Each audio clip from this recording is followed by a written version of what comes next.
নিয়ে আসি, কারণ কি বলুন, আপনারা হইলো আমাদেরকে সহযোগিতা করবেন পুশিংয়ের ব্যাপারে। যাদের এখানে বাড়ি আছে, সব সব সীমান্তে যাদের বাড়ি আছে, সর্বপ্রথম সীমান্তের যারা লোক, এরা এরা পুশিং হলে এরা আগে টের পাবে। তারপরে কি ক্যাম্পে যদি আমাদেরকে না পান, যারা মোবাইল নাম্বার আছে আমরা দিয়ে যাবো, মোবাইল নাম্বার আমাদেরকে জানাবেন। তা আমরা কেউ তড়িৎ দিতে আমাদের এই জায়গায় চলে আসবো। ঠিক আছে। আর ইতিমধ্যে আপনারা শুনছেন যে ফেসবুকে দিছে না, দিতে পাইছি। এই যে কুড়িগ্রাম, তারপরে দিনাজপুর, এবার আমাদের হলো সাতক্ষীরা, এরপরে আমাদের এই যে সিলেট হলো বিবির বাজারের দিকে আর কি কয় এটা সিলেট যে হবিগঞ্জ আছে না, ওই এলাকা দিয়ে আমরা হলো পুশিংয়ের এরা করছে। আর এরপরে এরা মানে বিভিন্ন ক্যাম্প বানাইছে, ধরেন হলো হোল্ডিং ক্যাম্প আর কি। ধরেন হলো একটা স্কুল এরা নির্ধারণ করছে, ওই লাইনে এরা কিছুদিন এনে রাখবে, রাখার পরে এলাকার পরিস্থিতি দেখিয়া বা রাত্রে দিবে।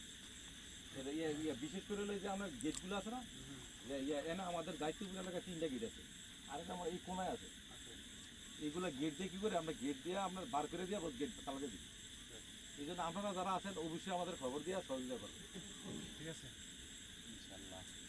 আমার এরপরে হলো ধরেন হলো এই যারা এলাকা আনসার বা বিডিপি আছে না, এদেরকেও বলবেন যাতে আমাদের সাথে যোগাযোগ করার জন্য।